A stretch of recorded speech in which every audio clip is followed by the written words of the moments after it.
There is no complete map of what lies beneath Paris. Not an early one, not a modern one, not a definitive one that closes the question. For a city documented down to the width of its streets and the height of its rooftops, the absence is precise.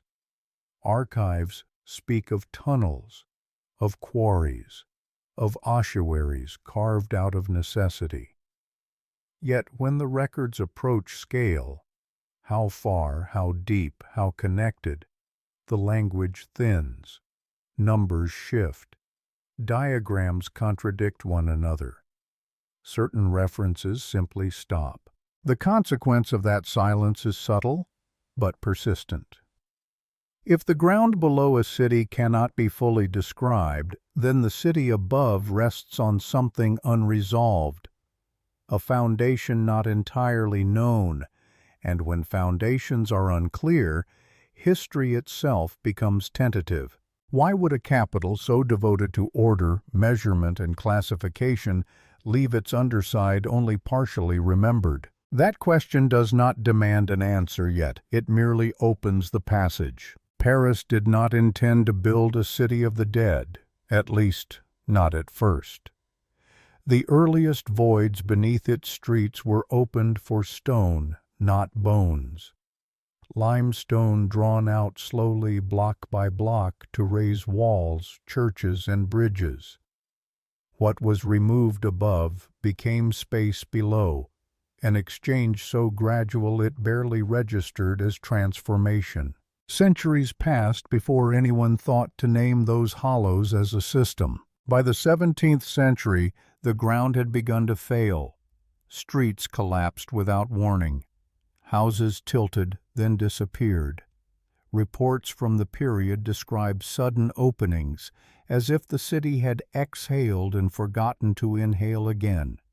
Committees were formed, inspections ordered. Engineers descended with candles and chalk, marking pillars, tracing corridors already older than their records. Even then, the descriptions remain cautious. Measurements are local, never total. Each report ends where the next should begin. When cemeteries overflowed and disease followed, the underground offered a solution that seemed practical rather than symbolic. Bones were relocated quietly, carted at night, stacked without names.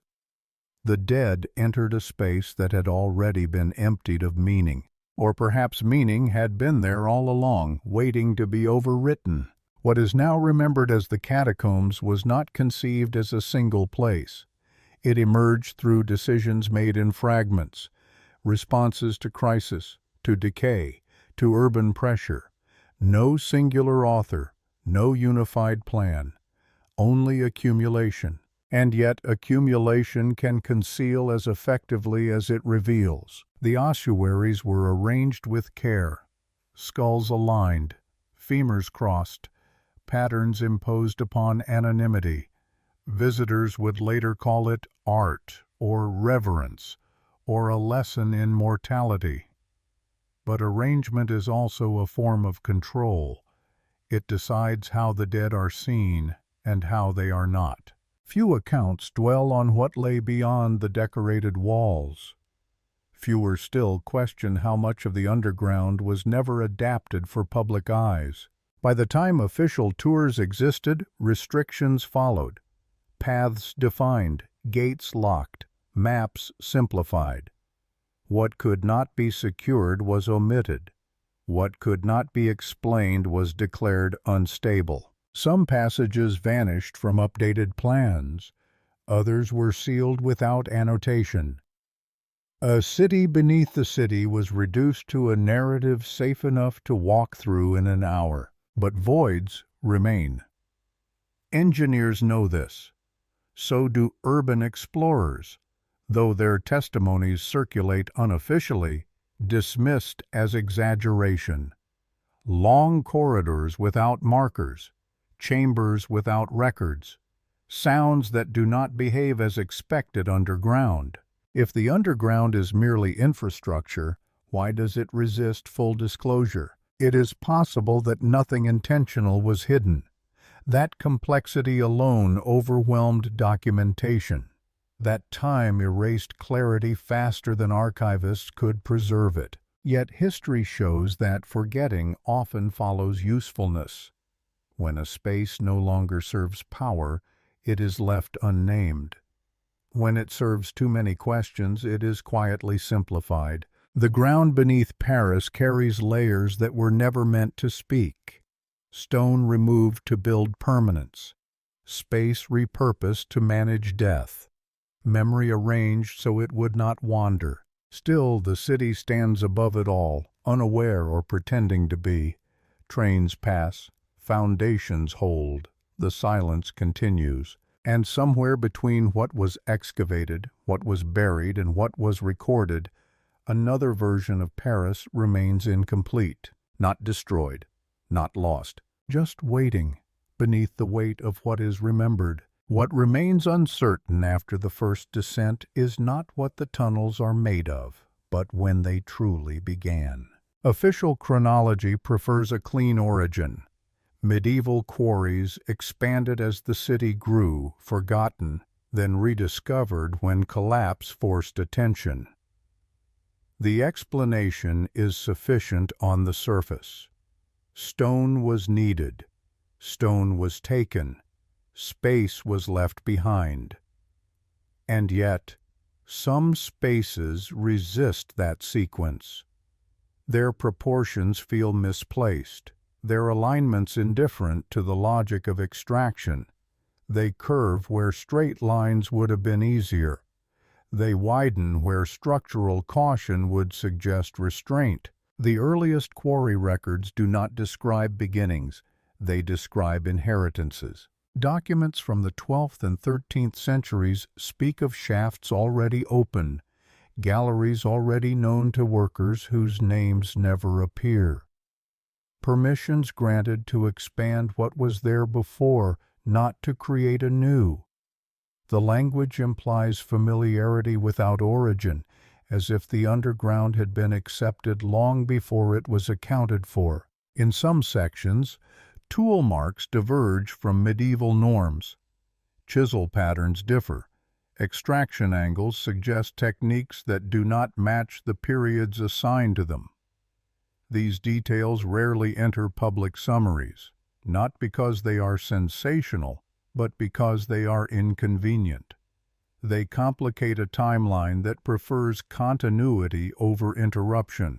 Stone does not lie, but it does remember. Beneath certain districts, the limestone shows signs of repeated use, not continuous but episodic. Cavities abandoned, then re-entered centuries later. Floors layered with sediment not from collapse but from long exposure to air and moisture, suggesting pauses measured not in decades but in longer silences. The underground seems to have slept and awakened more than once. Above ground, Paris was rebuilt many times. Fires, floods, revolutions reshaped its surface. Below ground, change was slower but not absent. Spaces were adapted, connected, closed, reopened. Each intervention left traces that do not always align with the official narrative of linear development. Some historians propose practical explanations. Lost records, inconsistent surveying, the chaos of early urban growth. These are reasonable answers. They are also incomplete, because in several cases, the tunnels align with structures that did not exist when they were supposedly cut. Foundations rest precisely above voids, as if builders knew where not to place weight. Churches and civic buildings stand where the ground beneath had already been negotiated. This implies foresight or memory. It raises the possibility that knowledge of the underground circulated informally, passed between guilds, masons, planners, without ever solidifying into centralized documentation. A parallel tradition, practical rather than archival. Or perhaps the knowledge was older still. Long before Paris was Paris, The region was inhabited, settled, abandoned, resettled. Rivers shifted. Names changed. Stone was valued then as it is now. The idea that no one before the medieval city carved into the ground assumes a discontinuity that history rarely supports. Archaeology above ground has accepted this pattern. Layers of occupation stacked, overwritten, partially erased. Below ground, the same logic is resisted. The underground is treated as a byproduct of the city, not a participant in its evolution. Yet some chambers appear too deliberate to be accidental, too symmetrical to be leftover. Their function remains undefined, not storage, not extraction, not burial. They exist without explanation, and so they are seldom mentioned.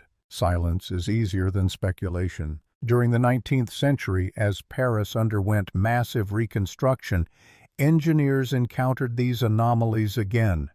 Reports were filed, notes taken, then absorbed into administrative language that dulled their strangeness. The priority was stability, not understanding. If a void could be reinforced, it did not matter why it was there. Questions were deferred long enough to be forgotten. What persists instead is a simplified story. The underground as consequence, not cause, as necessity, not intention, as dead space rather than remembered one. But cities rarely grow without memory. Even when records vanish, habits remain. Paths repeat. Decisions echo earlier decisions.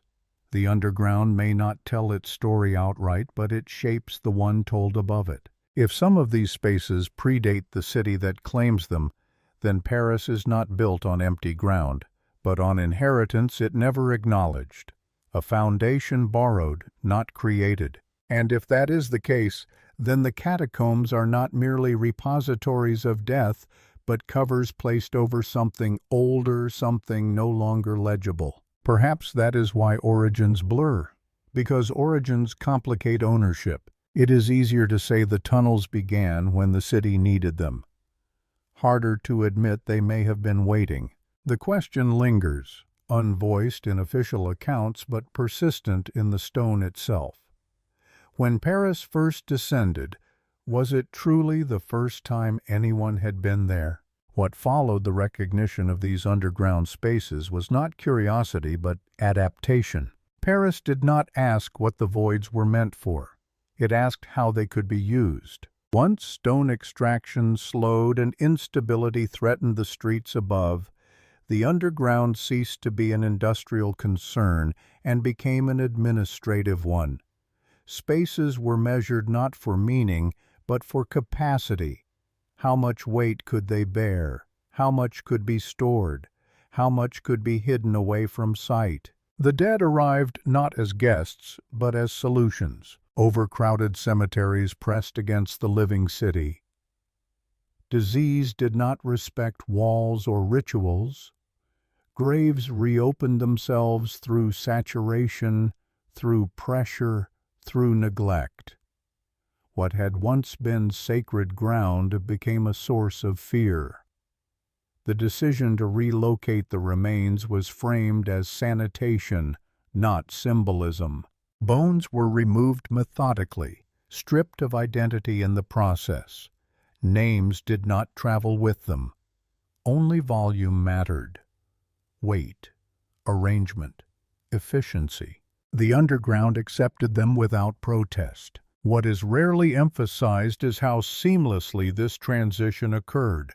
No radical transformation of the tunnels was required. They were already there, already extensive, already cool, already separate from daily life. Death did not create a new function, it slipped into an existing one. And in doing so, it concealed what came before. When spaces are repurposed, earlier intentions dissolve quietly. A chamber that once held tools or gatherings or something less definable becomes a repository. Once filled with bones, it acquires a new identity, that overwrites all others. The past is not destroyed, it is buried under a more acceptable explanation. Visitors today walk through corridors curated to emphasize mortality. Latin inscriptions, moral reflections, carefully composed walls of skulls. The message is clear, almost didactic. Remember death, remember humility, remember time. But this message is imposed, not inherited. The arrangement of remains was a later gesture, an aesthetic decision layered onto a practical act.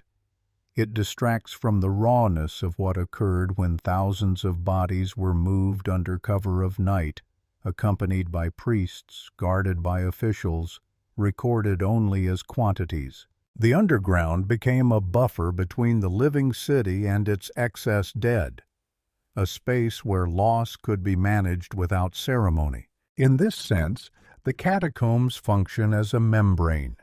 They absorb what cannot remain above, whether it is stone removed to build monuments or bodies removed to preserve order. They are where Paris places what it no longer wishes to see. Yet membranes also separate memory from awareness. As bones accumulated, so did silence. The dead below were no longer associated with specific places above. Parish boundaries dissolved underground. The geography of faith flattened into corridors. Identity thinned into material. This was not accidental. Anonymity made the space governable. Without names, there were no claims. Without claims, there was no need to remember who lay where. Over time, the ossuaries were stabilized, reinforced, labeled. They became official, safe, tourable. Their existence acknowledged but contained. Beyond the sanctioned paths, however, the underground remained unsettled. Older galleries intersected with burial chambers at awkward angles. Some routes were cut off abruptly, as if deliberately avoided. Others extended into darkness without explanation. The dead did not fill everything. They were placed selectively. Why certain spaces were chosen and others left empty is not entirely clear. Structural stability explains part of it. Accessibility explains another. But there are sections that meet both criteria and remain untouched. Rooms with no remains, no reinforcement, no signage. They are absent from public memory. The presence of death, paradoxically, made these omissions easier. Once a space is defined by burial, everything else fades into irrelevance. The underground becomes singular in purpose, even if it never truly was. This narrowing of identity mirrors a broader pattern in history. When a place acquires a dominant meaning, all other meanings are subordinated. Complexity gives way to narrative. Narrative becomes comfort. Paris beneath Paris was simplified into a city of the dead. But simplicity is rarely accurate. What if death was not the first thing stored there, but the last? What if the ossuaries were a closing chapter, not an origin story? A way to seal a space already heavy with prior use, prior presence, prior silence. The dead do not question their surroundings. They do not testify. They are perfect cover. Once bones line the walls, few ask what the walls once enclosed. And so, the underground settles into its assigned role. A place of reflection, a moral exhibit, a curiosity, its deeper layers left unspoken. Yet the ground remembers transitions. It remembers when functions shift, when meanings are imposed. The stone bears scars not only from tools, but from decisions. Every repurposed chamber carries the residue of what it was denied the chance to remain. Perhaps that is why the underground feels unsettled to those who wander too far, not haunted by spirits, but by unfinished identities, by roles interrupted rather than completed. The city of the dead may be only the surface of a deeper forgetting, and beneath that forgetting something waits, not demanding recognition, only resisting erasure. Anonymity was not a side effect of the relocation. It was the condition that made it possible. When the bones were transferred underground, they did not arrive as individuals. They arrived as material. Parish registers marked the removal of remains, but once the carts descended, the names were no longer required. The dead were converted into volumes, stacked according to space rather than story. What is preserved is not who they were, but how many there were. This transformation alters the nature of memory. A grave above ground once implied a relationship between a body and a place, a name and a date. Below ground, that relationship dissolves. Bones lean against bones that never shared a language, a street, or a century. Time collapses into proximity. The underground does not distinguish eras, it compresses them. Visitors are told that millions rest there, victims of plagues, wars, ordinary life. The statement feels comprehensive, but it conceals a more unsettling truth. No one can say exactly who is there, or from where, or in what proportion. Some remains are medieval, others are early modern, some may be older still. The records are incomplete, the transfers uneven. Entire cemeteries were cleared, others only partially. In certain cases, bones were moved more than once, relocated again as tunnels were reinforced or reorganized. Identity did not survive the process intact. This loss is often framed as inevitable, a necessary sacrifice to public health. Yet inevitability can be a convenient shield. Decisions were made about which cemeteries to empty first, which districts to prioritize, which remains could be displaced without resistance. Power determines whose memory is portable. Not all dead were treated equally. Tombs of the influential were often spared, preserved above ground, or relocated with ceremony. The anonymous poor, the plague victims, the forgotten descended first. The underground filled from the margins inward. Over time the distinction blurred, bones mingled, hierarchies dissolved, but the initial selection mattered. It shaped the composition of the city of the dead. What is striking is how quickly this anonymity became aestheticized. Walls of skulls were arranged symmetrically, transforming loss into pattern.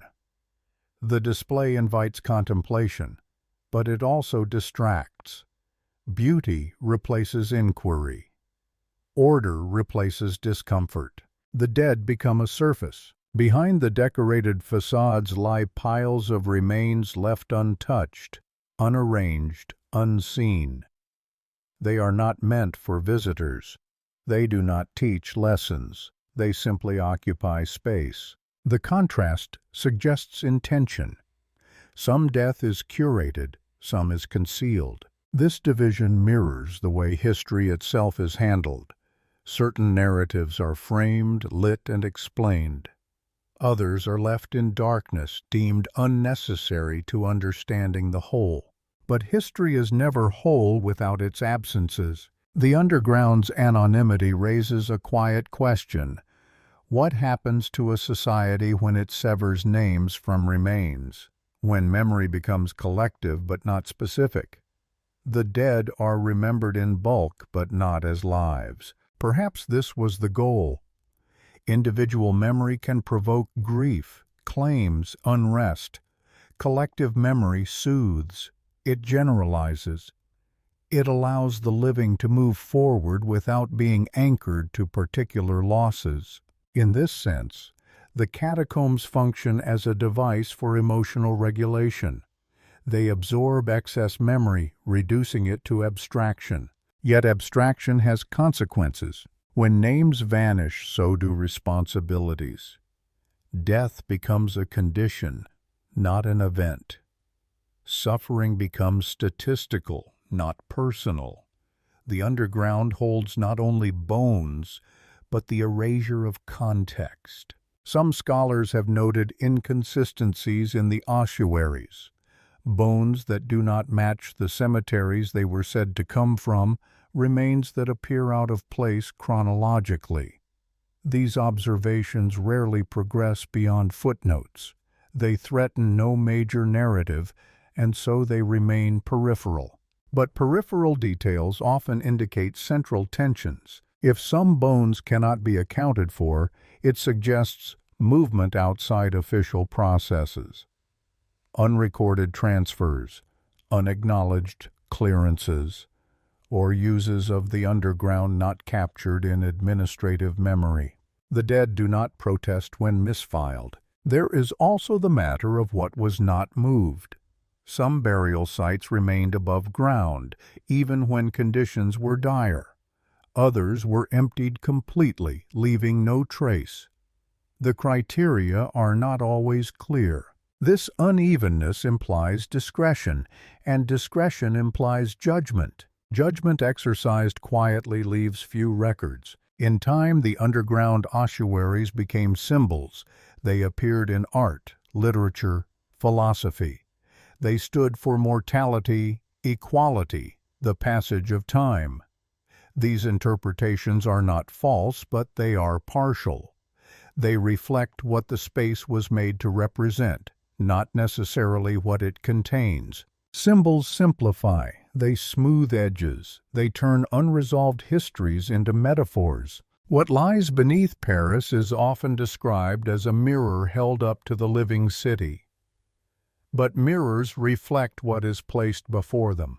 They do not reveal what is kept behind. The anonymous dead beneath the streets are not speaking of themselves. They are being spoken through. Their silence is used. And silence, when managed carefully, becomes a form of control. The question is not whether anonymity was necessary. It is whether it was complete. Whether something else was anonymized along with the dead. Something older, something less acceptable to remember. When names disappear, origins blur. When origins blur, accountability fades. The underground holds more than remains. It holds the decision to forget selectively, and once forgetting becomes structural, it is difficult to tell what else was built into the foundation. Knowledge of the underground was never evenly distributed. From the moment the tunnels became a concern rather than a curiosity, access narrowed. Not everyone who lived above was permitted to descend. Not everyone who descended was allowed to understand what they saw. The underground demanded guides, keys, permissions, and with those came hierarchies. By the late 18th century, oversight of the quarries and tunnels fell under a formal body, later known as the Inspection Générale des Carrières. Its stated purpose was stability, to prevent collapses, to secure foundations, to map risks. On paper, it was an engineering institution. In practice, it became a gatekeeper of subterranean knowledge. Maps produced under its authority were functional, not comprehensive. They highlighted danger zones, reinforced pillars, approved routes. What lay beyond the scope of immediate concern was often omitted. Not erased, simply ignored. This distinction matters. To ignore is not to deny existence, it is to deny relevance. Those who worked below learned quickly that some questions were unwelcome. Not forbidden, but unanswered. Why a corridor ended abruptly. Why certain chambers were sealed without record. Why older markings appeared beneath newer reinforcements. The response was always procedural. Focus on the task. Avoid speculation. Stability over curiosity. Curiosity, after all, does not reinforce stone. Yet outside official channels, curiosity persisted. It gathered among those already accustomed to marginal spaces, workers, Masons, later urban explorers. They shared stories quietly, comparing impressions rather than documents. The underground became a place of oral transmission, where knowledge survived without authorization. This parallel awareness never coalesced into a formal counter-history. It remained fragmented, anecdotal, easy to dismiss. But fragmentation does not equal falsehood. It often signals suppression without confrontation. Throughout the 19th century, Paris was a city of societies, scientific circles, philosophical salons, fraternal orders. Many valued symbolism, ritual, and hidden structures. The underground, with its layered meanings and restricted access, inevitably attracted interest. Some researchers have noted overlaps between members of learned societies and those granted extended access below ground, not as evidence of conspiracy, but of alignment. Certain individuals moved comfortably between abstraction and infrastructure, between theory and stone. The underground rewards those who think in layers. Among the groups often mentioned, sometimes carelessly, are the Freemasons. Their presence in Parisian civic life is well documented, their symbolic language rich with references to foundations, pillars, and hidden knowledge. This does not imply control of the underground. It suggests resonance. Symbols travel where they find suitable ground. What matters is not who knew, but how knowledge was framed. Officially, the underground was a technical problem. Unofficially, it was a space of metaphor, of inheritance, of continuity beneath change. When knowledge is framed narrowly, alternative interpretations appear illegitimate by default. They need not be refuted. They simply fall outside the approved lens. This is how control operates most effectively, not by censorship, but by classification. Certain plans and surveys produced in the 19th century were never widely circulated. They remained internal, referenced but unseen. Their existence acknowledged only through citations that lead nowhere.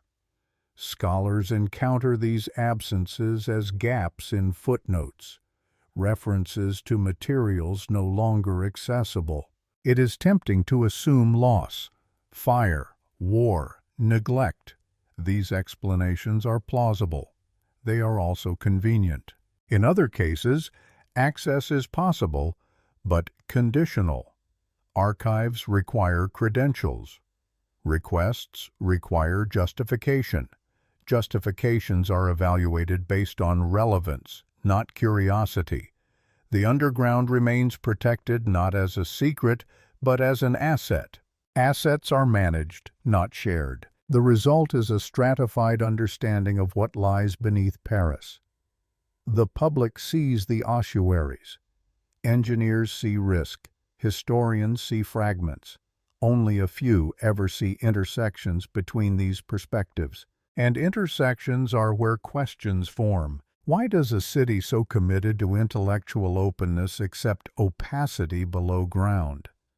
Why are maps simplified for public consumption when complexity poses no immediate danger? Why does the narrative of the underground resist expansion? Perhaps because expansion invites reinterpretation. If the underground were fully known, fully mapped, fully contextualized, it would cease to be merely infrastructure. It would become history, and history invites debate. Debate destabilizes narratives that have already settled into comfort. The city above thrives on coherence. Streets have names, monuments have dates, revolutions have causes. The underground disrupts this order. It introduces simultaneity, reuse, uncertainty.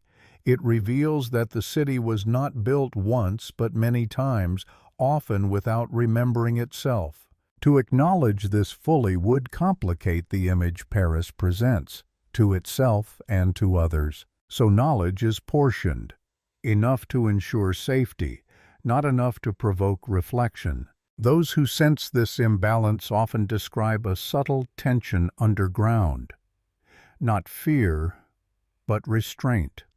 A feeling of being allowed to see but not to ask, to observe surfaces, not depths. This sensation is not mystical, it is administrative. And administration, when applied over centuries, shapes memory as effectively as ideology. The underground remains accessible but not transparent, known but not understood, managed but not integrated into the city's sense of self. Knowledge withheld does not disappear, it accumulates pressure, and pressure eventually finds cracks. Control of the underground did not belong to engineers alone. As bones accumulated and tunnels stabilized, another authority extended its influence quietly, not through blueprints or reinforcements, but through interpretation.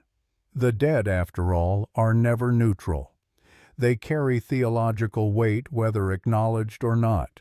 The Catholic Church had long governed the relationship between burial and memory. Cemeteries were consecrated ground.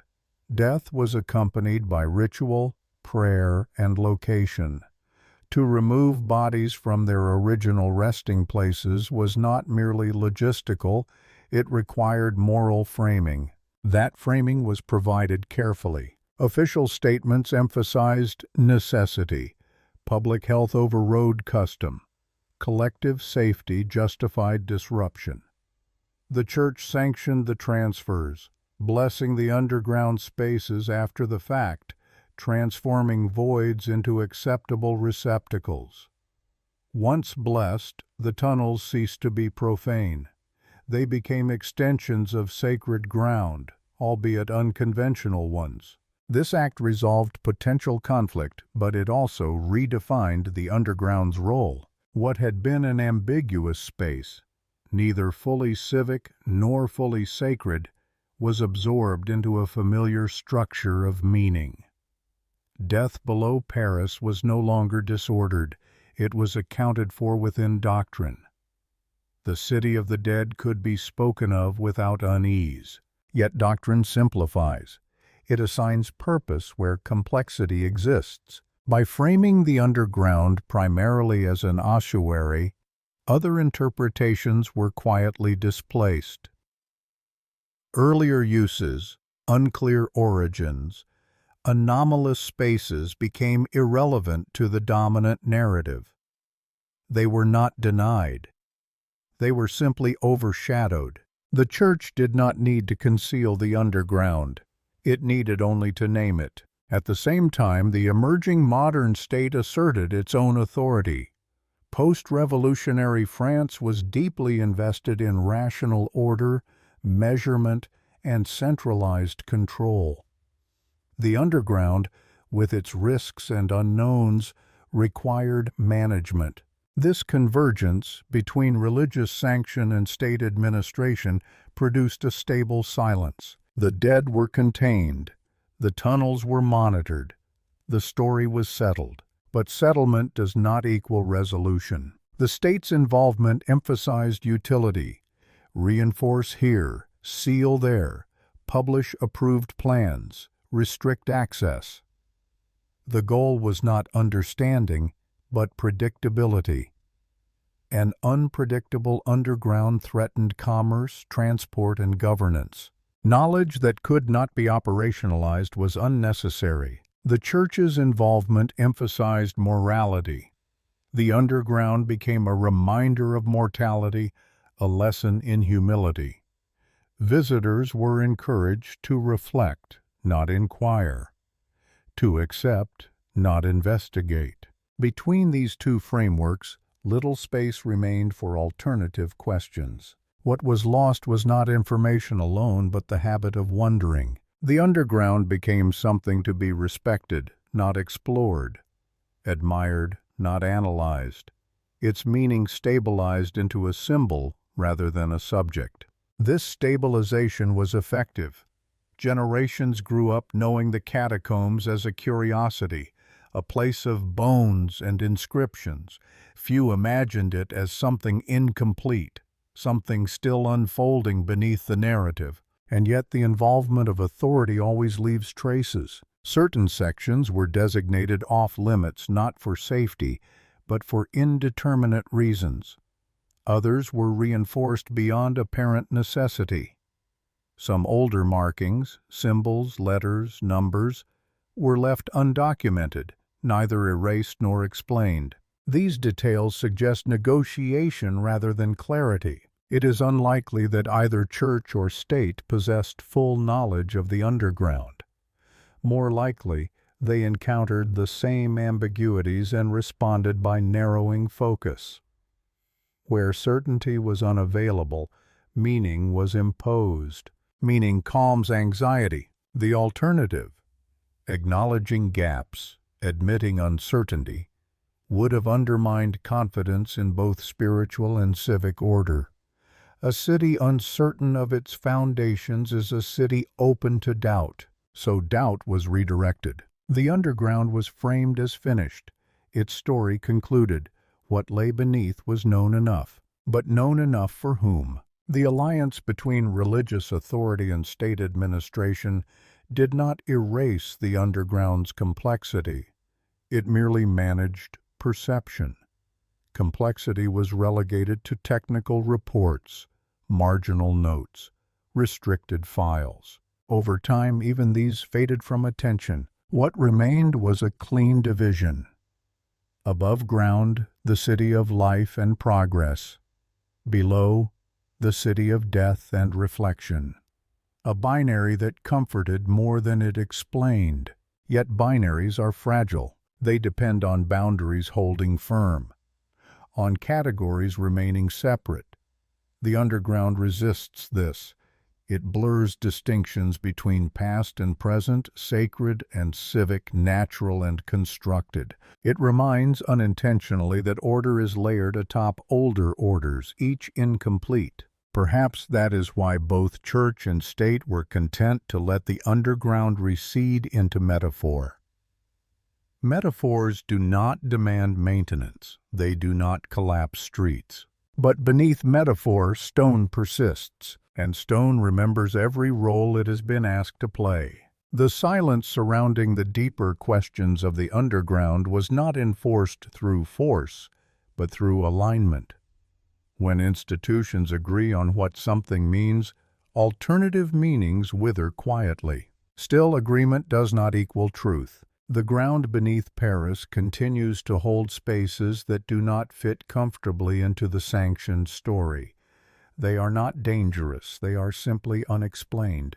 And unexplained spaces have a way of enduring long after explanations lose relevance. The question is not whether authority shaped the narrative of the underground, it is whether anything escaped that shaping. Something may have remained outside blessing and regulation, untouched by both prayer and policy. And if so, it would still be there, waiting beneath the certainty imposed from above. What appears on a map often matters less than what does not. As the 19th century progressed, Paris became increasingly obsessed with documentation. Streets were renumbered, buildings catalogued, infrastructure rendered legible through diagrams and grids. The city sought to know itself completely, to eliminate ambiguity through representation. The underground resisted this ambition. Early plans of subterranean Paris vary widely. Some emphasize quarries, others ossuaries, others structural risk. None agree entirely. Corridors appear in one version and vanish in the next. Chambers change shape. Connections dissolve into blank space. These inconsistencies are usually explained as technical limitations. Surveying underground is difficult. Conditions change. Collapses alter routes. All true. But there is a pattern to what remains stable and what does not. Paths open to the public become increasingly precise. Routes used by inspectors are carefully maintained. Zones deemed irrelevant or inaccessible fade from representation. Over time, absence acquires the authority of intention. A missing tunnel becomes a tunnel that does not matter. By the time the Paris catacombs were formalized as a site of visitation, the map had already been edited into a story. Visitors were guided along a narrative path. Everything outside it ceased to exist for most purposes. This editorial process was subtle. No announcement declared that certain spaces would be forgotten. They were simply excluded from new editions. Older maps were archived, replaced by cleaner ones. Complexity gave way to clarity. Clarity is persuasive, yet for those who compare versions, the omissions accumulate. Entire networks vanish between decades. Notes referencing sealed passages persist without corresponding locations. Legends remain while symbols disappear. The map becomes an argument rather than a record. Sealing followed mapping. Physical barriers reinforced conceptual ones. Walls were erected not only to prevent access but to end questions. A blocked corridor is easier to explain than an unexplained one. Unsafe closes discussion efficiently. Safety, like necessity, is rarely challenged. Some sealed passages are well documented, others are not. In certain cases, the rationale is clear: instability, flooding, proximity to infrastructure. In others, justification is vague or absent. The decision stands without explanation. These choices shape perception over generations. What cannot be reached cannot be remembered. What is not remembered does not require interpretation. The underground becomes smaller, not in reality but in mind. Urban explorers who stray beyond authorized routes describe encountering walls that appear newer than their surroundings, blocking older tunnels without signage. They report abrupt endings where maps suggest continuation. These accounts are anecdotal, dismissed easily, but anecdotes accumulate. The presence of sealed passages suggests not a single act of closure, but an ongoing process. The underground is not frozen, it is curated. Curation implies values. What values guide the selection of what remains accessible and what is cut off? Safety explains some. Convenience explains others, but not all. There are areas that could be stabilized but remain closed, others that pose risk but are monitored rather than sealed. The criteria are inconsistent unless another factor is considered. Narrative coherence. An underground that is too vast, too complex, too uncertain disrupts the image of a city in control of itself. It introduces the possibility that not everything is known, that not everything has been accounted for. Maps are assurances.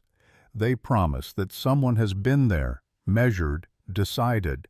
Gaps undermine that promise, so gaps are minimized. This does not require malice. It requires preference, a preference for order over openness, for functionality over inquiry. Engineers reinforce what threatens collapse. Administrators restrict what threatens simplicity. Historians inherit what remains. Over time, the underground becomes a patchwork of acknowledged and unacknowledged spaces. Some well-lit, some sealed, some existing only as references in outdated documents. The sealed spaces are not empty. They continue to age, to shift, to hold air and moisture and silence. They exist independently of recognition. In this way, the underground mirrors the way history is often treated. Events that fit the prevailing narrative are highlighted. Those that complicate it are condensed or excluded.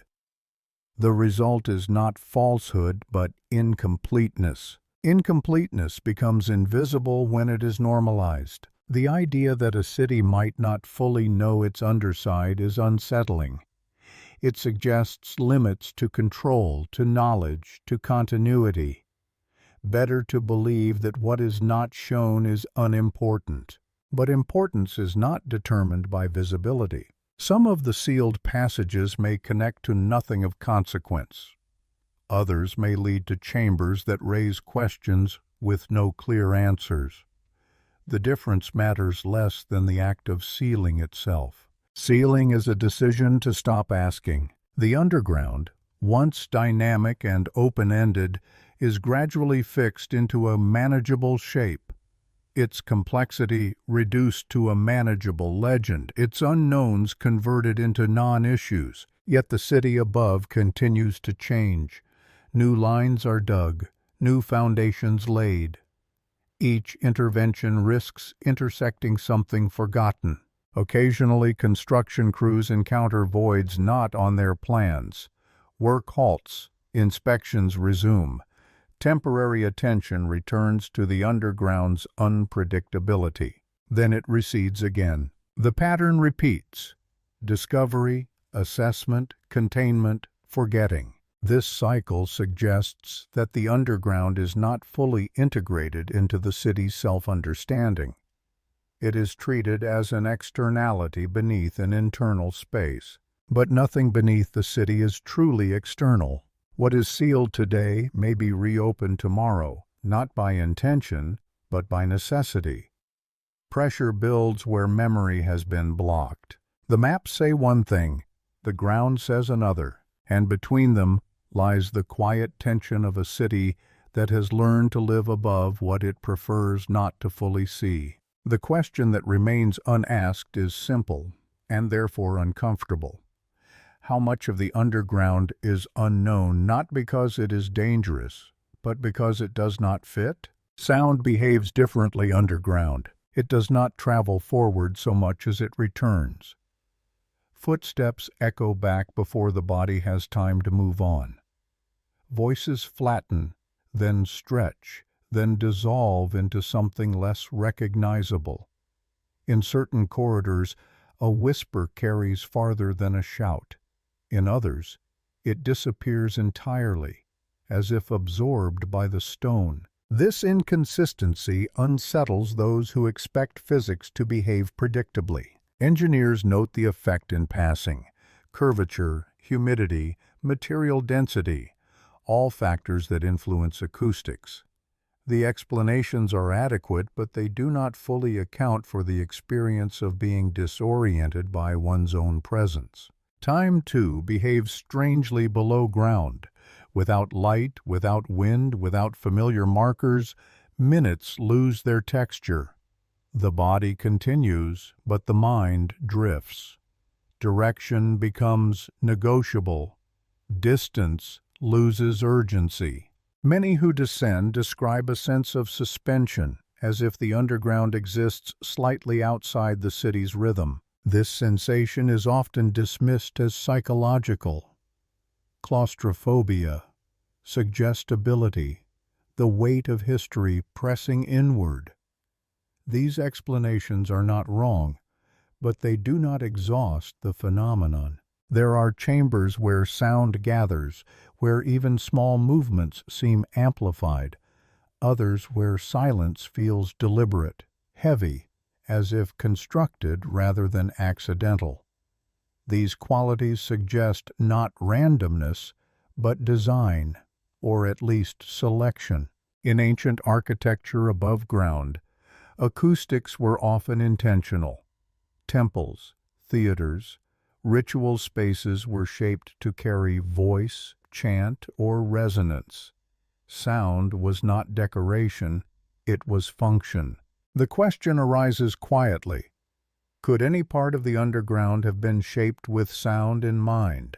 Official narratives deny this possibility by omission. The underground is framed as utilitarian, its form dictated by extraction and reinforcement. Acoustics are incidental, yet some spaces do not fit this model. Domed chambers where echoes circle rather than scatter. Long corridors that produce standing waves when walked at certain speeds, points where two distant sounds converge unexpectedly.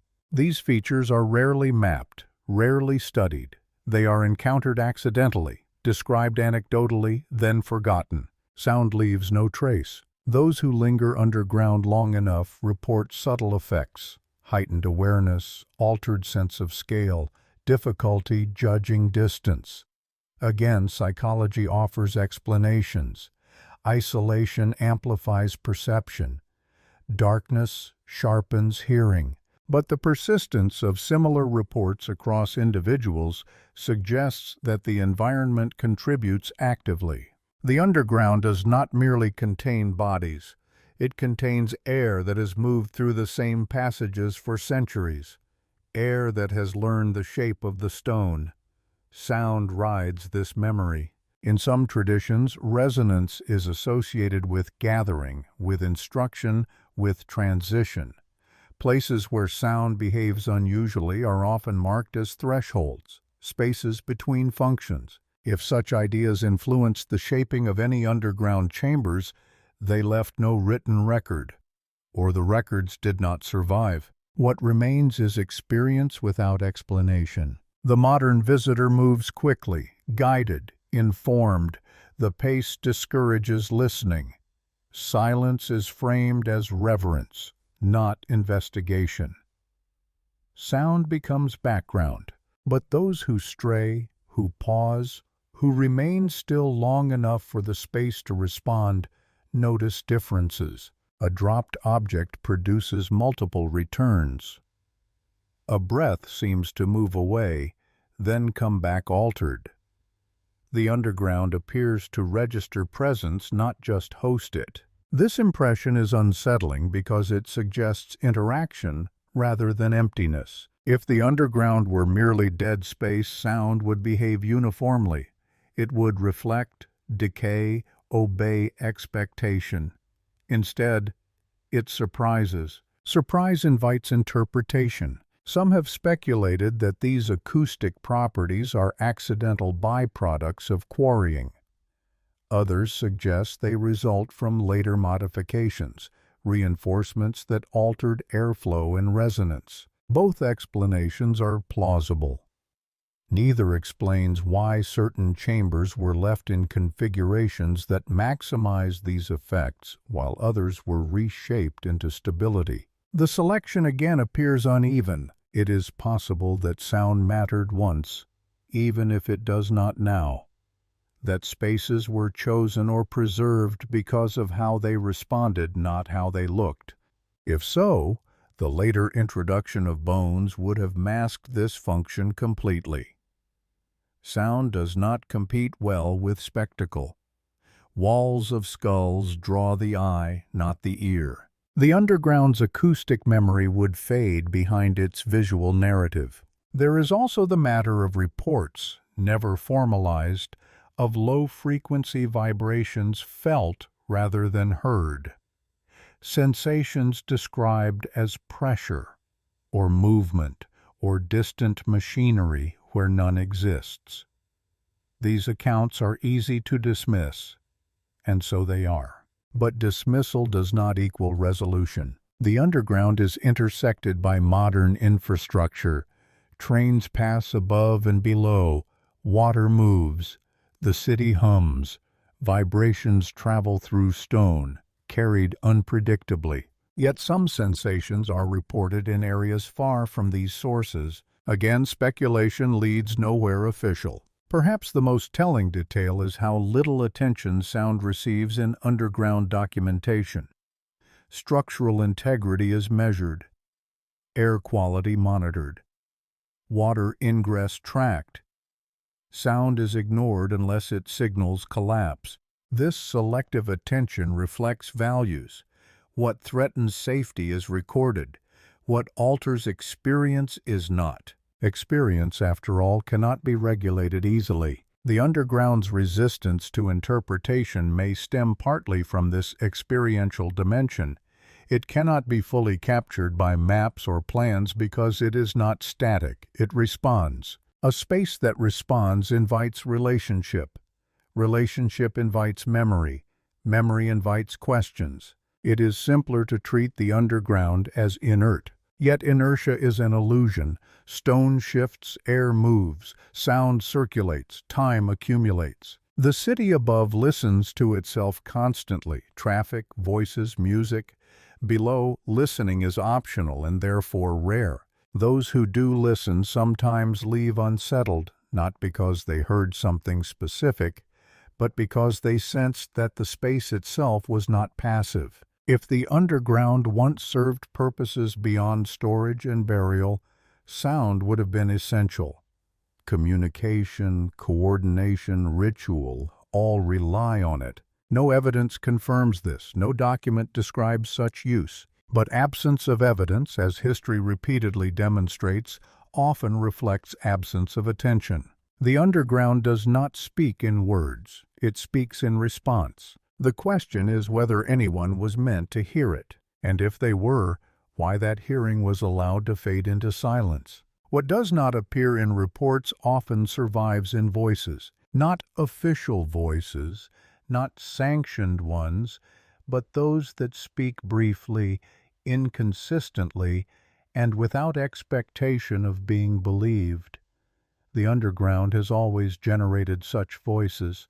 They surface at the margins of documentation, then disappear again.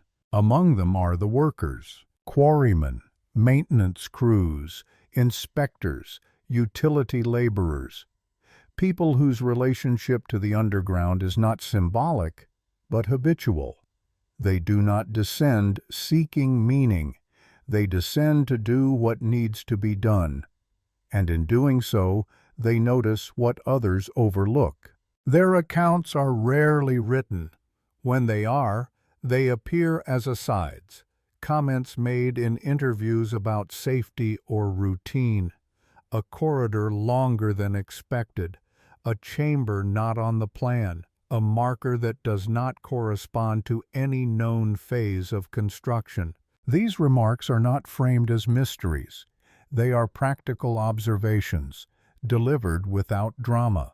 That is what gives them weight. Some speak of doors sealed long before their time, with no record of why. Others describe being instructed not to enter certain areas, not because they were dangerous, but because they were not part of the assignment.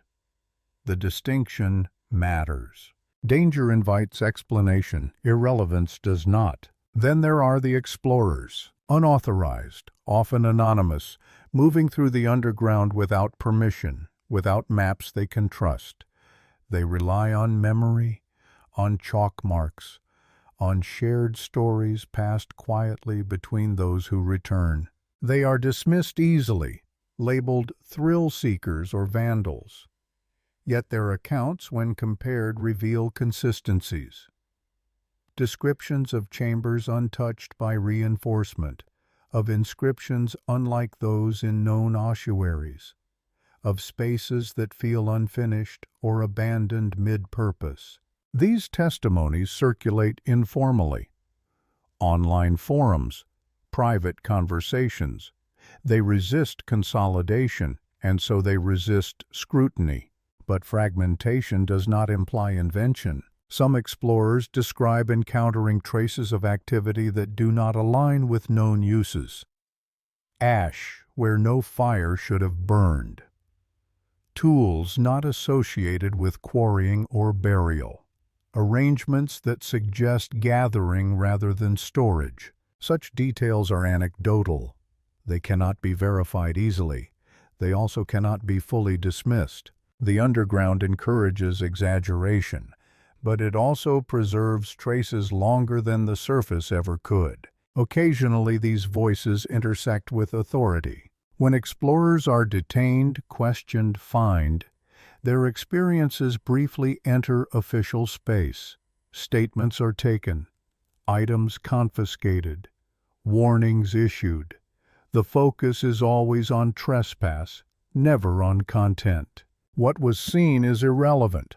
Where it was seen is the issue. The Paris Police Prefecture maintains a presence underground, limited but symbolic. Its role is enforcement, not exploration. Stability of order, not expansion of knowledge. This boundary is rarely crossed. There are also stories from those who guard the underground, officially or informally. Caretakers of access points, monitors of structural integrity, people who spend long hours below, listening more than moving. They speak of changes that are difficult to quantify, air currents shifting without cause, sounds appearing where none were before, routes that feel altered, though no collapse has occurred. These impressions are subtle. They do not suggest threat. They suggest movement without visibility.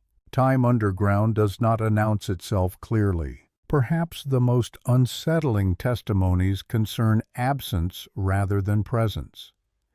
Workers returning to spaces they know well, only to find that something they remember, an opening, a marking, a turn, no longer exists, not collapsed, simply gone.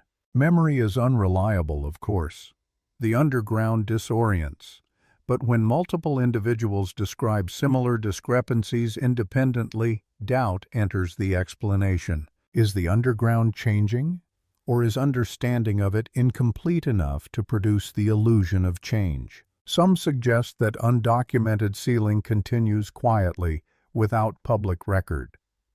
Others believe the underground was never stable enough to be known fully in the first place. Both possibilities challenge the assumption of control. There are also older voices, harder to trace. Accounts from the 19th and early 20th centuries written in journals, letters, local histories. They speak of encounters now forgotten, of spaces discovered and then lost again, of projects abandoned without explanation. These writings are cautious, often vague. They do not declare mysteries. They note irregularities, then move on. Perhaps they sensed the limits of what could be pursued. The underground rewards persistence, but it also resists exposure. Those who speak too clearly are often not taken seriously. Their certainty undermines their credibility. So most accounts remain tentative. A worker shrugs. An explorer qualifies. A guard hesitates. The pattern repeats. This hesitation may be the most honest response to the underground. It does not yield easily to interpretation. It offers impressions, not conclusions. The city above thrives on clarity. Laws, addresses, boundaries. The underground dissolves these. It exists between categories. Not fully public, not fully private, not fully known, not fully unknown. Voices that emerge from such spaces rarely fit institutional frameworks, and so they are left to circulate quietly, accumulating without resolution. What unites these testimonies is not a single claim, but a shared sense that the underground is larger, conceptually if not physically, than its official description. That it contains more variation, more history, more interruption than the sanctioned narrative allows. None of this proves intention, none confirms design beyond utility, but it suggests that the underground has not finished revealing itself. History often survives longest not in monuments, but in anomalies, in things that do not quite fit and therefore are not absorbed. The voices that speak of these anomalies do not demand belief. They offer fragments, observations made in passing without agenda. Fragments accumulate. At some point, accumulation becomes pattern, and patterns once noticed are difficult to ignore. The underground does not need witnesses to exist. It continues regardless. But witnesses, however imperfect, remind us that what lies beneath Paris is not inert. It is not fully mapped. It is not fully remembered. It is experienced, then spoken of briefly, then returned to silence. The question that follows is not whether these voices are accurate. It is why so many of them sound alike. Paris is not alone in having another city beneath its streets. This realization often arrives as comparison, not discovery. When historians, archaeologists, or engineers encounter subterranean complexity elsewhere. The familiar narrative of Paris begins to loosen. What once seemed exceptional becomes part of a pattern. Across the world, cities have grown upward while hollowing themselves below, some intentionally, others gradually. In Rome, layers of habitation stack so densely that earlier streets lie meters beneath later ones, their voids repurposed repeatedly. In Naples, volcanic stone was carved into cisterns and sanctuaries, later transformed into shelters and burial grounds. In Derinkuyu, an entire underground city extends deep into rock, complete with ventilation, storage, and defensive architecture. These places are often cited as curiosities, as exceptions shaped by geology or threat. Paris, by contrast, is framed as a rational city with a rational underground. Quarries turned ossuaries, nothing more.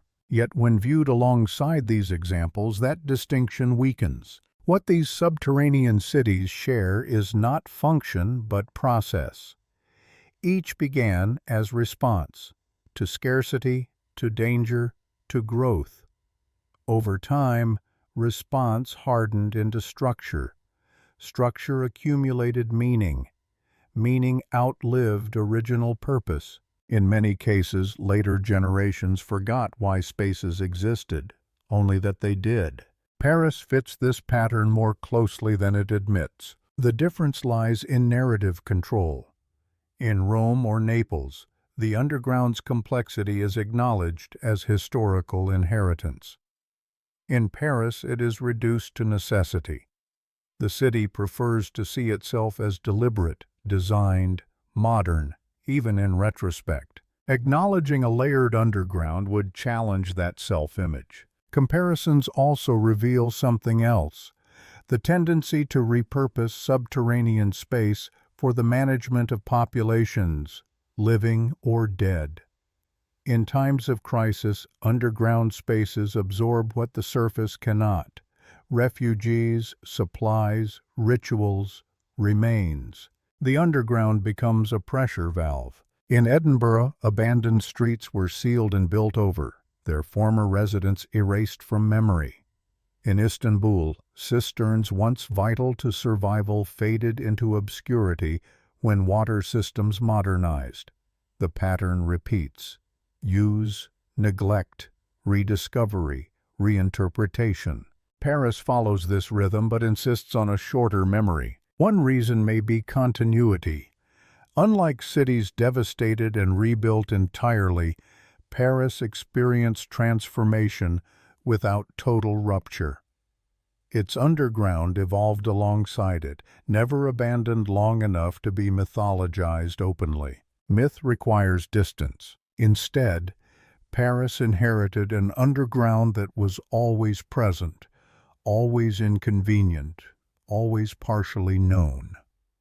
Familiarity dulled curiosity. Management replaced wonder. But familiarity can conceal complexity more effectively than absence. When Parisian engineers encountered underground cities elsewhere, they recognized the technical ingenuity but did not apply the analogy inward. The idea that Paris itself might harbor similarly intentional structures remained unspoken, perhaps because intention implies agency beyond necessity. Derinkuyu's underground city is admired precisely because it was deliberate. It reflects a community responding creatively to threat. Paris's underground, by contrast, is framed as accidental. Stone was taken. Space remained. Death followed. This framing absolves the city of deeper responsibility. Yet the scale of Paris's underground rivals that of places openly described as subterranean cities. Kilometers of tunnels, multi-level chambers, ventilation shafts, reinforcements, zones of specialization. At some point, accumulation becomes system. What prevents recognition may be function. Paris's underground lacks a single unifying purpose. It is fragmented. Quarries here, ossuaries there, sewers elsewhere. No grand design. But many underground cities lacked grand design initially. They grew incrementally, adapting to needs as they arose. Design is often retrospective. The comparison raises an uncomfortable possibility that Paris's underground is dismissed as accidental because acknowledging its coherence would require revisiting decisions made without record, decisions that may not align with the city's preferred narrative of rational progress. It would also invite questions about what else lies unacknowledged beneath modernity. Other cities have embraced their underground as part of identity. Tours expand. Research deepens. Myths coexist with data. Paris remains cautious. The underground is shown but only in fragments. It is interpreted but narrowly. It is acknowledged but not integrated into the broader story of the city's evolution. Comparison exposes this restraint. If Paris were excavated elsewhere, treated as an archaeological site rather than a living capital, its underground might be described differently, as a palimpsest, as a multi-phase subterranean complex, as evidence of long-term adaptation below ground.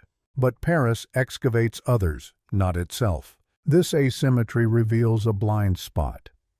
The city is comfortable studying layers at a distance, less so when those layers support its own streets. Perhaps because distance allows detachment, proximity invites implication. If Paris is understood as a city built repeatedly over its own voids, then modernity becomes less stable. Progress appears recursive rather than linear. The city emerges not as culmination, but as iteration. Such a view complicates pride. The comparison also highlights how memory is managed. Cities that lost their undergrounds to abandonment rediscovered them with fascination. Paris never lost its underground. It simply stopped asking about it. Asking again would require reopening comparisons long set aside, yet the underground persists regardless of narrative. It connects Paris to a global pattern of cities that grow not only upward but inward, that store their excess below, that negotiate survival through depth. In this context, the city of the dead beneath Paris is not an anomaly. It is a local expression of a broader human tendency. What remains anomalous is the reluctance to see it as such. The comparison does not explain what lies beneath Paris. It reframes the question. It suggests that the underground's ambiguity is not a flaw but a feature shared by many civilizations. Civilizations that built beneath themselves rarely left clear instructions. They assumed continuity. Paris inherited continuity without instructions, and so it simplified. The question now is whether simplification can hold indefinitely. Other cities have learned that what lies beneath eventually demands attention, not as curiosity, but as foundation. Paris may yet face the same reckoning. Cities are rarely rebuilt all at once. They shed and replace themselves in segments, responding to pressures that feel immediate but often reflect longer cycles. Fires prompt new codes. Epidemics prompt new layouts. Congestion prompts new arteries. Each intervention claims necessity, but together they form something else, a pattern of renewal that never quite starts from zero. Paris is often celebrated for its transformation in the 19th century, when wide boulevards cut through medieval density and light was allowed to reach streets that had known only shadow. The name most associated with this transformation is Georges Eugène Haussmann. His work is described as rational, decisive, modern. What is less discussed is how much of that transformation relied on what already lay beneath. New avenues required stable ground. New buildings required confidence in foundations. Before the city could be remade above, it had to be understood below, at least enough to prevent collapse. The underground did not disappear during this renewal. It was negotiated. Negotiation implies compromise. Haussmann's Paris is often framed as a rupture, a clean break from the past. In reality, it was a recalibration. Medieval streets were erased, but their memory persisted underground. Old property lines vanished from maps, but their traces remained in stone. This process resembles what some historians describe cautiously as a civilizational reset. Not an end, but a reconfiguration. A moment when accumulated complexity becomes untenable, and systems are simplified through force. Such resets do not announce themselves as endings. They present as improvements. The underground plays a quiet role in these moments. It absorbs what cannot be integrated into the new order. Old infrastructures are abandoned below. Old routes become inaccessible. Old knowledge loses relevance. What remains is continuity without comprehension. Paris has experienced several such recalibrations. Roman Lutetia gave way to medieval Paris. Medieval Paris yielded to early modern order. Each phase built upon and obscured the last. The underground preserves this layering more honestly than the surface ever could. But honesty is not always desired. During major urban overhauls, documentation is selective. Planners record what supports the future, not what complicates it. Voids are stabilized or sealed. Unclear spaces are avoided.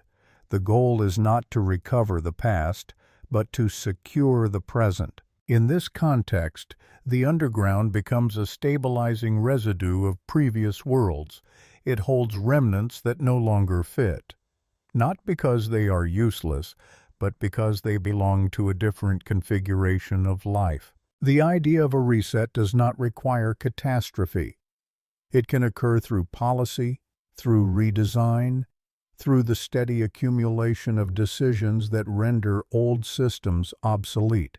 Paris's underground suggests that such resets may be more common than acknowledged. Consider how little attention is given to continuity below ground during moments of celebrated transformation. The narrative focuses on vision, leadership, progress.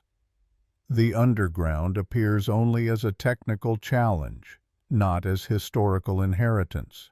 Yet inheritance shapes possibility. If the underground were fully erased during each reset, the city above would lose its anchor. Instead, Paris carries its earlier selves beneath its streets, unexamined but influential. This creates a paradox. The city presents itself as forward-looking, yet relies on structures it no longer understands. Perhaps this is inevitable. Complete understanding would require slowing progress, revisiting decisions, questioning narratives of improvement. It would demand a humility incompatible with grand redesign. Resets favor amnesia. The underground, however, resists complete erasure. It accumulates reminders. Old walls intersect new tunnels. Former boundaries persist as inexplicable alignments. The past intrudes quietly. From time to time, this intrusion becomes visible. A collapse exposes forgotten space. A construction project uncovers an undocumented chamber. Attention spikes briefly, then fades. The cycle resumes. If Paris has undergone multiple civilizational recalibrations, then the city of the dead beneath it may be only one expression of a broader pattern. Death is what was chosen to fill certain voids. But voids existed first. What filled them could have been different. The underground does not dictate its use. It accepts what is placed there. Stone, water, bodies, silence. Each choice reflects the priorities of a moment. Seen this way, the catacombs are not merely a response to overcrowded cemeteries, they are a symptom of a larger mechanism, the tendency to manage excess by displacement downward. Excess population, excess memory, excess complexity. Resets reduce complexity by redistributing it. What cannot be integrated is moved aside, often out of sight. The underground becomes the archive of these decisions, an archive without index. The danger of such archives is not that they contain secrets, but that they contain unresolved questions. Questions postponed long enough to seem irrelevant. But irrelevance is temporary. As cities age, their buried layers exert pressure. Infrastructure strains, foundations settle unevenly, meanings blur. What was once discarded begins to matter again. The underground then re-enters awareness, not as history, but as problem. Paris has managed this tension well so far. Its resets have been partial, its negotiations effective. The city continues. But continuation is not immunity. If the underground represents accumulated resets, layers of adaptation without full understanding, then it also represents a limit, a point at which further simplification may no longer be possible. At that point, the city would be forced to confront not just what lies beneath, but how often it has chosen not to look. The question is whether such a confrontation would be recognized as historical or dismissed as technical. History often disguises itself as maintenance, and maintenance, when repeated across centuries, becomes destiny. The city of the dead beneath Paris may be less a relic than a reminder that no civilization resets without leaving something unresolved, and unresolved things do not remain silent forever. Paris has never hidden its relationship with death. It has arranged it. From monumental cemeteries to sculpted tombs, from inscriptions carved in stone to bones aligned into patterns, the city has insisted on form. Death, when structured, becomes bearable. When displayed, it becomes meaningful. Above ground, this impulse is evident in places like the Père Lachaise cemetery, where paths curve deliberately, names are preserved, and memory is individualized.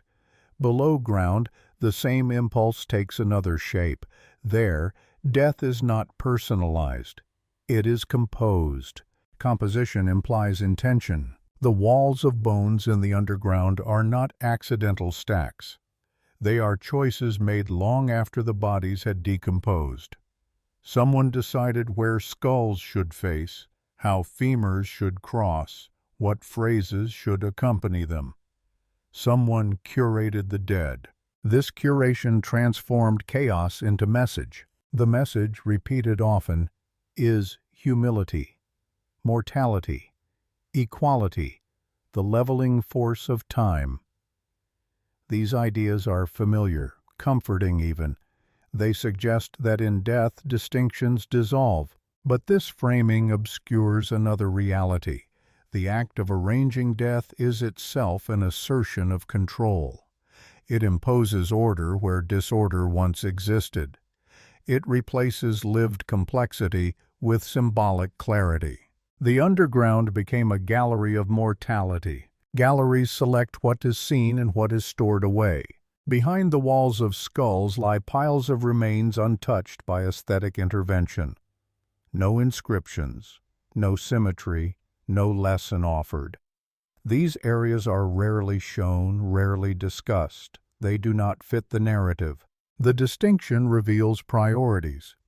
Death that can be framed is acceptable. Death that resists framing is concealed. This pattern extends beyond the underground. Throughout Parisian history, moments of mass death have been followed by acts of symbolic consolidation. Monuments rise, names are inscribed, narratives are fixed. What cannot be reconciled is abstracted. Abstraction makes loss manageable. In this sense, the city's obsession with death is not morbid. It is administrative. Death is processed into meaning, then archived. The living are spared prolonged confrontation. The underground serves as the final archive. It holds what cannot remain visible, but must not be destroyed.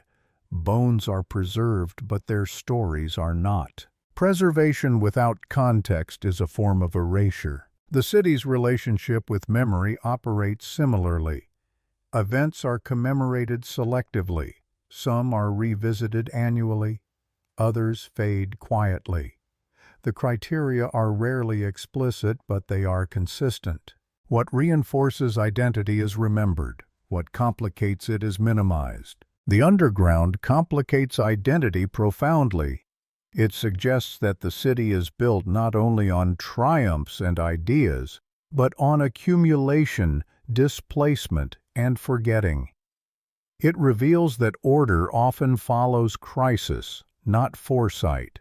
By turning the underground into a meditation on death rather than a record of decisions, Paris redirected attention away from process and toward philosophy. Philosophy is less threatening than history. History demands accountability. Philosophy offers acceptance. The inscriptions in the catacombs do not name those who made the decisions to move the dead. They do not explain why certain cemeteries were emptied first. They do not question why anonymity was imposed. They speak instead of time and fate. Fate absolves. This framing aligns with broader cultural tendencies. When societies confront uncomfortable truths, they often translate them into universal themes. Suffering becomes inevitable. Loss becomes instructive. Responsibility dissolves into abstraction. The underground's aesthetic reinforces this translation. Visitors leave contemplative, not curious, moved, not questioning. The city has succeeded in shaping the emotional response. What is rarely considered is what this shaping conceals. The underground is not only a place where death rests, it is a place where decisions rest, decisions about space, about value, about who is remembered and how. Those decisions are buried beneath symbolism. Paris's fascination with death thus becomes a method of stabilizing identity. By mastering death aesthetically, the city asserts continuity. It suggests that nothing truly disrupts its essence. But continuity can be illusory. The underground reveals interruptions everywhere. Sudden shifts in use, abrupt closures, unexplained absences. These do not align with the narrative of smooth progression. They align with a narrative of management. Death, in this context, is not merely an end. It is a tool. It fills space. It resolves crises. It quiets questions. Once the underground was filled with bones, it no longer invited investigation into what it had been before. The presence of death settled the matter. Who questions a tomb? Yet the underground is not a tomb in the traditional sense. It is a container, a repurposed system, a solution applied after the fact. Treating it as sacred masks its origin as pragmatic. This masking is effective because it appeals to reverence. Reverence discourages analysis. One does not measure what one venerates. The city benefits from this restraint. As long as the underground is approached as a place of reflection rather than inquiry, its deeper history remains undisturbed. The city above can continue without revisiting uncomfortable layers, but reverence has limits. It fades with familiarity. As generations pass, the emotional weight of curated death diminishes. The underground becomes attraction rather than altar. At that point, curiosity may return. Curiosity does not accept symbolism at face value. It asks how symbols were made, who made them, for what purpose. When that happens, the city of the dead beneath Paris may be seen differently, not as a moral lesson, but as an architectural decision.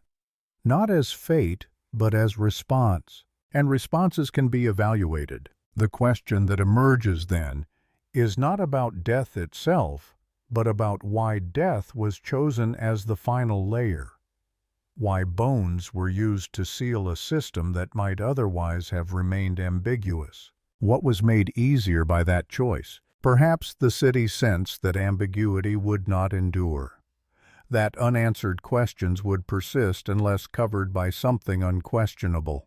Few things are as unquestionable as the dead. They do not argue, they do not demand records, they do not contradict, they simply remain. Paris placed them carefully, beautifully, convincingly, and in doing so, it ensured that the underground would be approached with awe rather than investigation. For a long time that was enough. Whether it will remain so is uncertain. Symbols endure only as long as they are not examined too closely, and examination has a way of beginning quietly. In recent decades, the underground has begun to reappear, not through footsteps or whispers, but through instruments.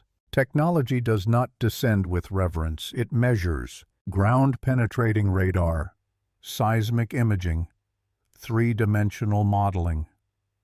These tools approach the city beneath Paris without narrative. They do not care what a space was meant to be. They register only what exists, where density shifts, where voids interrupt continuity. The results are rarely dramatic in public presentation. They appear as gradients, anomalies, shadows in data sets. But to those who read them closely, they suggest a familiar tension. The known does not account for everything detected. Some voids align neatly with mapped tunnels, others do not. When modern surveys are conducted for infrastructure projects, new lines, reinforcements, renovations, unexpected cavities still appear. The response is procedural. Work pauses, assessments follow, decisions are made quietly. The data is absorbed into planning, not into history. France's major research institutions, including the Centre National de la Recherche Scientifique, have contributed to subterranean studies focused on stability, geology, and risk. Their findings are precise within their scope.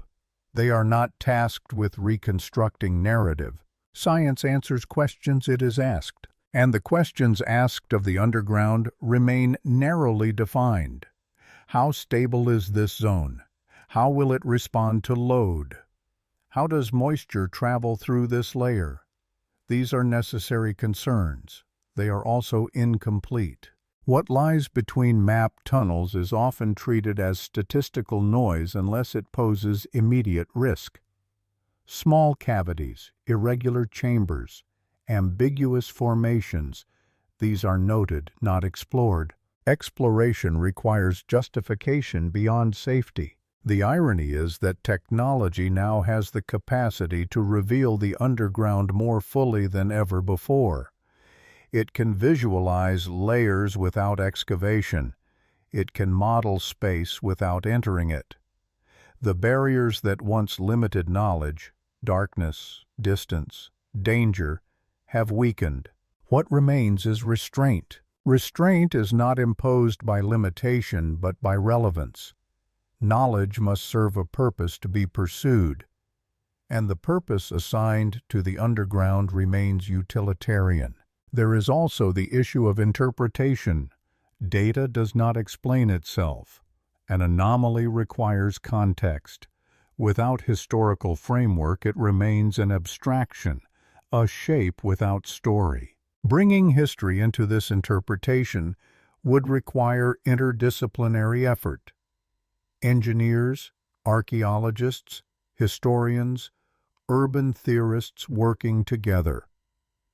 Such collaborations are rare, not because they are impossible, but because they complicate authority.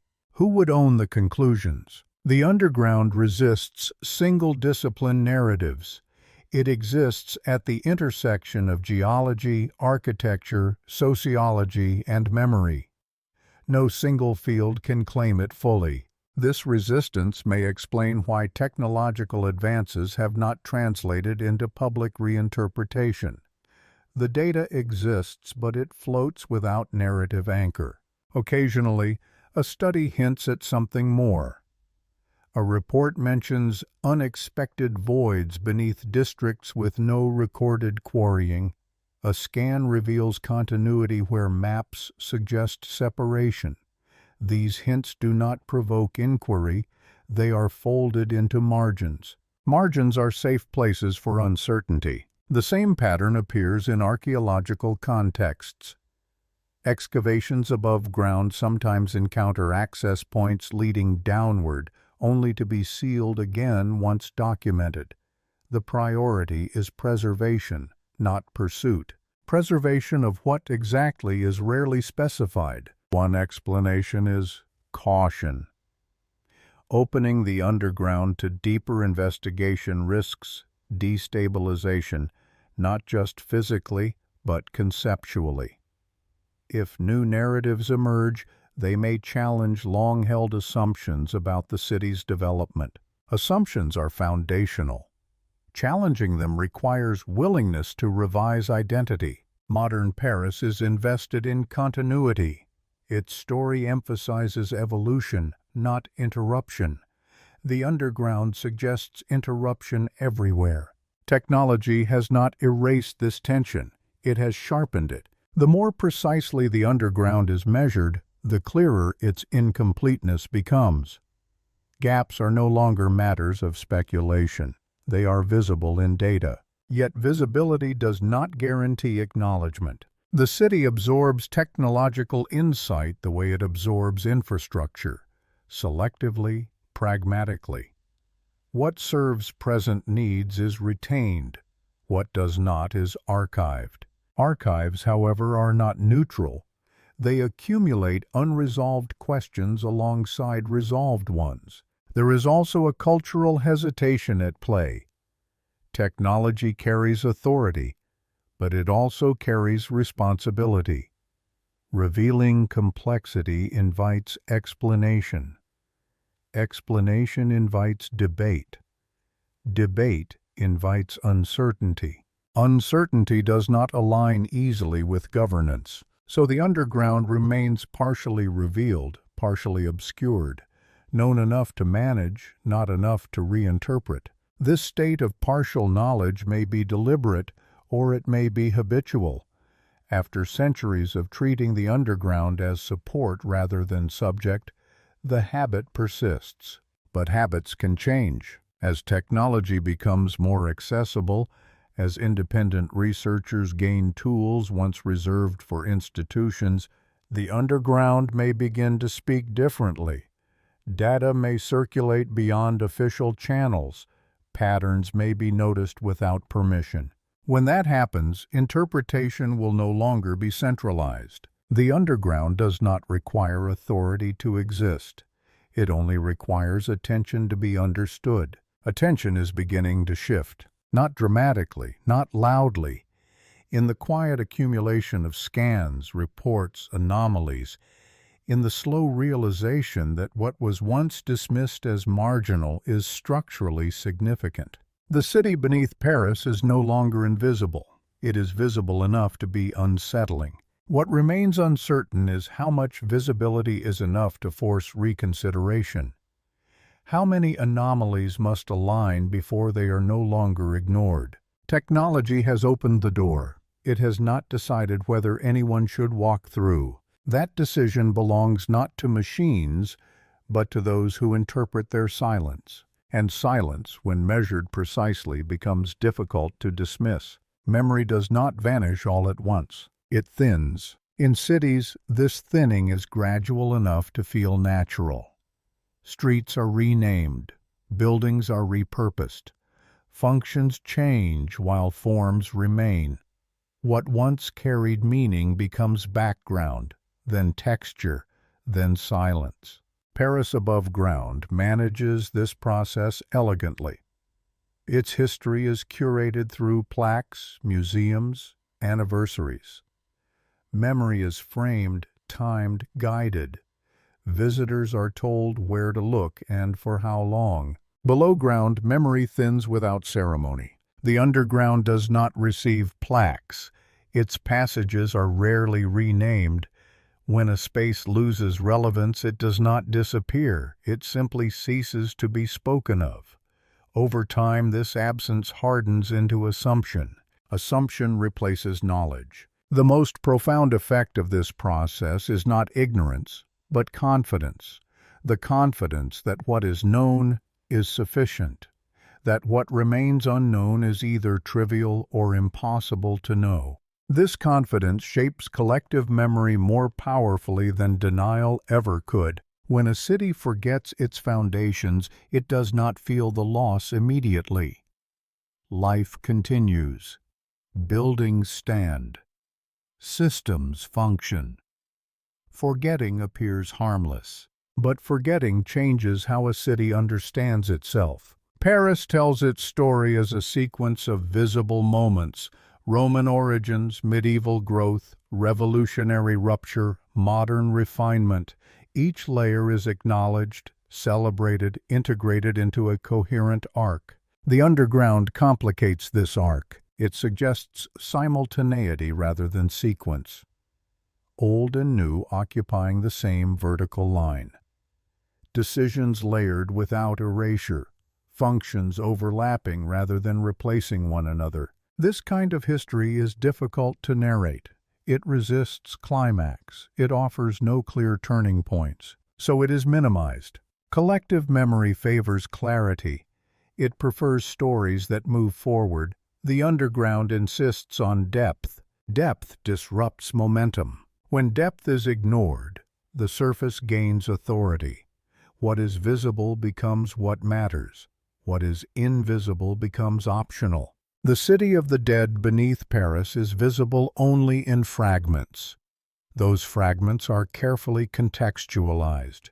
They are framed as moral lessons, as curiosities, as closures. Closure is comforting, but closure can be premature. The underground does not feel closed to those who sense its incompleteness.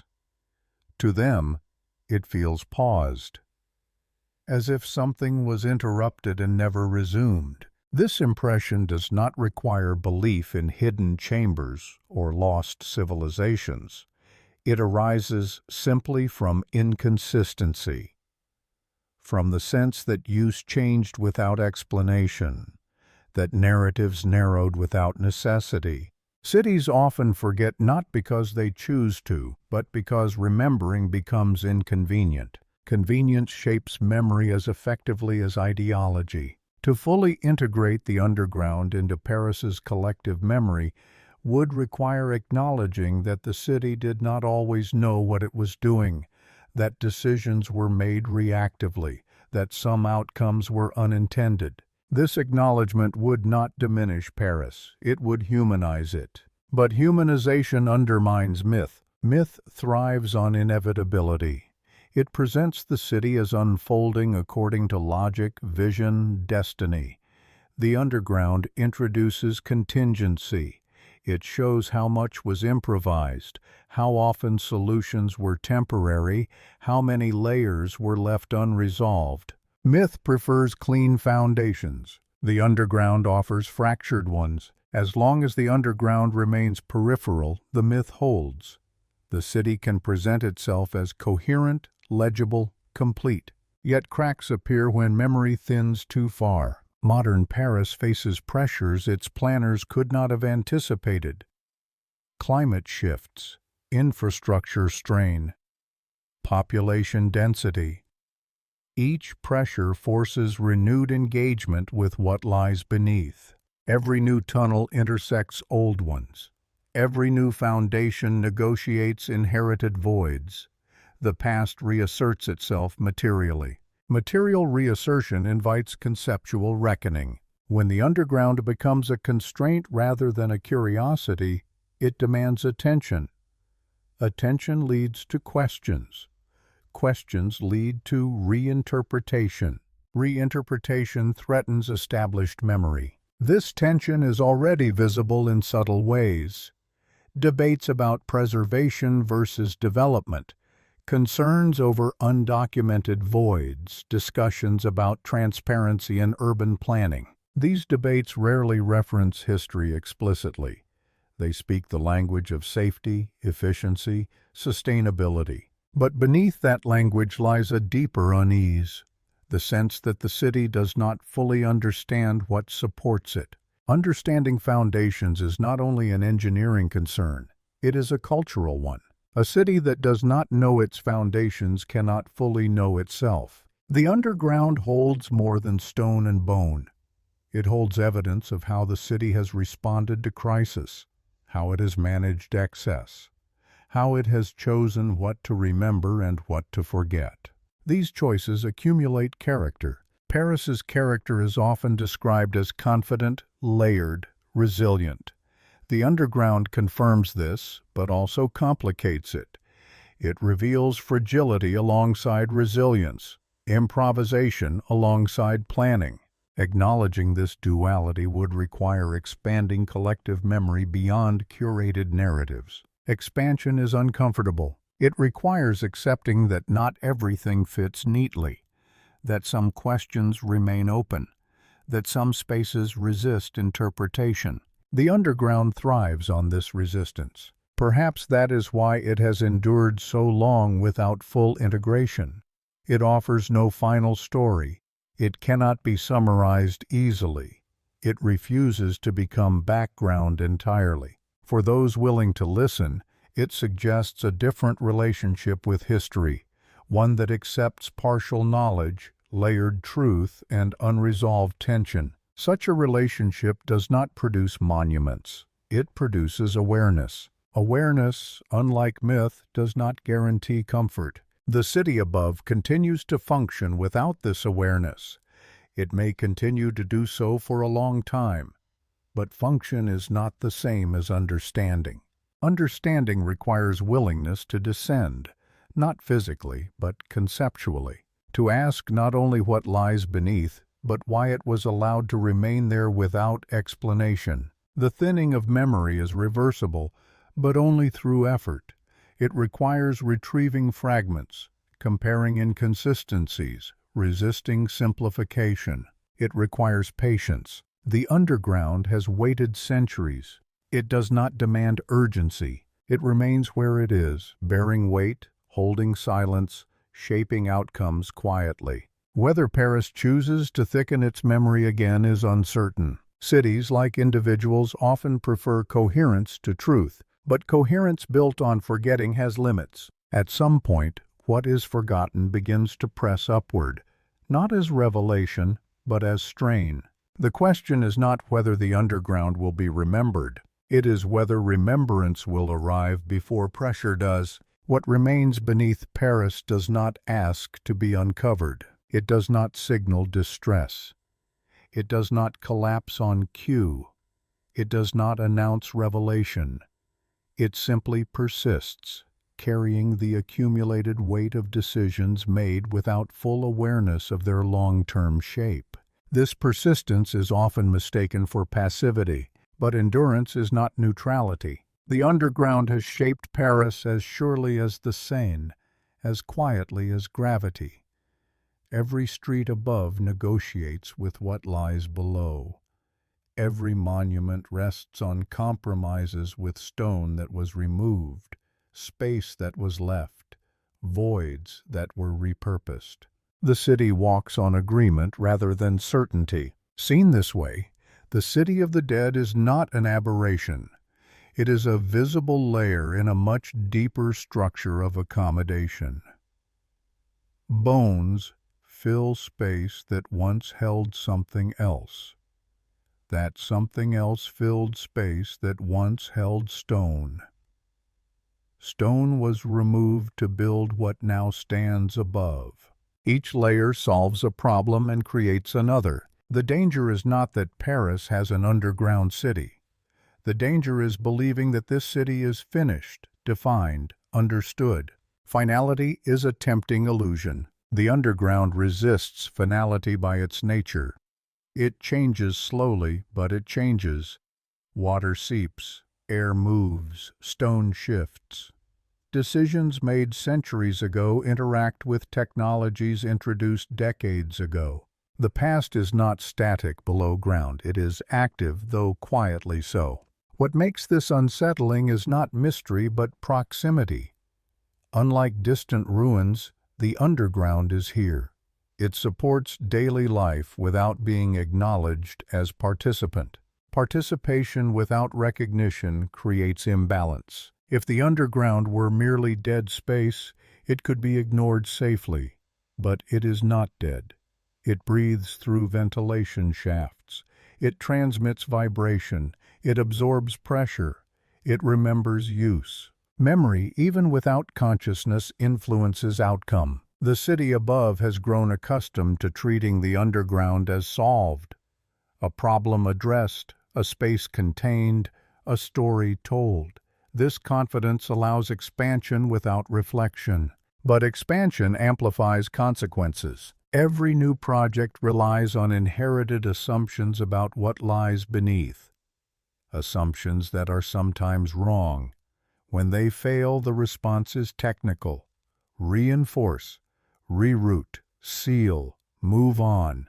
Rarely is the response historical. History is consulted only when it serves engineering, not when it challenges narrative. And yet, narratives are fragile structures. They hold until they are asked to carry more than they were designed for. Paris today faces pressures that test not only infrastructure but identity, growth without space, preservation without stagnation, progress without erasure. These tensions converge underground. The city of the dead is often invoked as metaphor in these discussions, as reminder of mortality, as proof of endurance, as curiosity. But metaphors do not support load. At some point, the underground must be acknowledged not as symbol but as system, a system shaped by centuries of partial knowledge, selective memory, and pragmatic decisions. Systems do not reveal themselves through spectacle. They reveal themselves through failure, strain, misalignment. Paris has avoided dramatic failure so far. Its underground has been forgiving, but forgiveness is not infinite. The question is not whether something hidden will be discovered. That expectation belongs to fiction. The question is whether the city will choose to understand what it already knows exists. Understanding does not require uncovering secrets. It requires recontextualizing what has been normalized. The underground is normalized invisibility.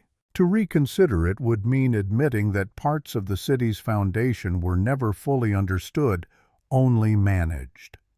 That management succeeded not because it was comprehensive, but because conditions allowed it to suffice. Conditions change. As they do, the margin for incomplete understanding narrows. The underground does not threaten Paris with revelation. It threatens it with complexity. Complexity resists slogans. It resists closure. It demands ongoing attention. Attention is costly. It requires interdisciplinary thought, long timelines, acceptance of uncertainty, willingness to revise stories that once felt settled. Cities, like institutions, resist such effort until it becomes unavoidable. The city beneath Paris has waited long enough to demonstrate patience. It does not force urgency. It simply accumulates relevance. Each undocumented cavity, each sealed corridor, each misaligned map adds to a quiet pressure, not physical but conceptual. The pressure of knowing that something important is being ignored not because it is dangerous, but because it is inconvenient. This kind of pressure rarely results in sudden awakening. It leads instead to gradual unease. Questions asked more often. Explanations repeated less confidently. Narratives that begin to fray. Fraying is subtle. It begins when people notice that answers no longer satisfy, when familiar explanations feel thin, when the reassurance of completion no longer convinces. The underground contributes to this fraying not by revealing itself, but by remaining present without resolution. In that sense, it functions as a reminder rather than a mystery. A reminder that cities are not just built, but accumulated.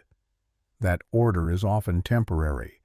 That forgetting has structural consequences. The city of the dead beneath Paris is often described as silent. Silence, however, is not absence of meaning. It is absence of articulation. Meaning still exists. It simply has not been translated. Whether that translation will occur is uncertain. It depends not on discovery, but on disposition, on whether the city chooses to see its foundations as more than technical substrate. Seeing differently would change nothing immediately.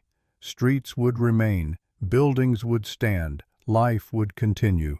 But interpretation would shift. Paris would no longer be only a city that overcame its past through design. It would be a city that lives with its past through negotiation. Negotiation is ongoing. It has no final form. The underground is proof of this. It has never stopped negotiating with gravity, with memory, with use. It does not require belief. It does not require myth. It requires only recognition that what lies beneath is not inert. The city above may continue to walk without looking down, or it may pause briefly and reconsider what supports it. Neither choice guarantees safety, but only one offers understanding. And understanding, even when incomplete, alters how weight is carried. The city of the dead beneath Paris does not conclude a story. It interrupts the idea that stories conclude at all. It remains where it has always been, holding, bearing, waiting, not for revelation, but for attention. Whether attention arrives in time is a question the underground does not answer. It leaves that to the city above.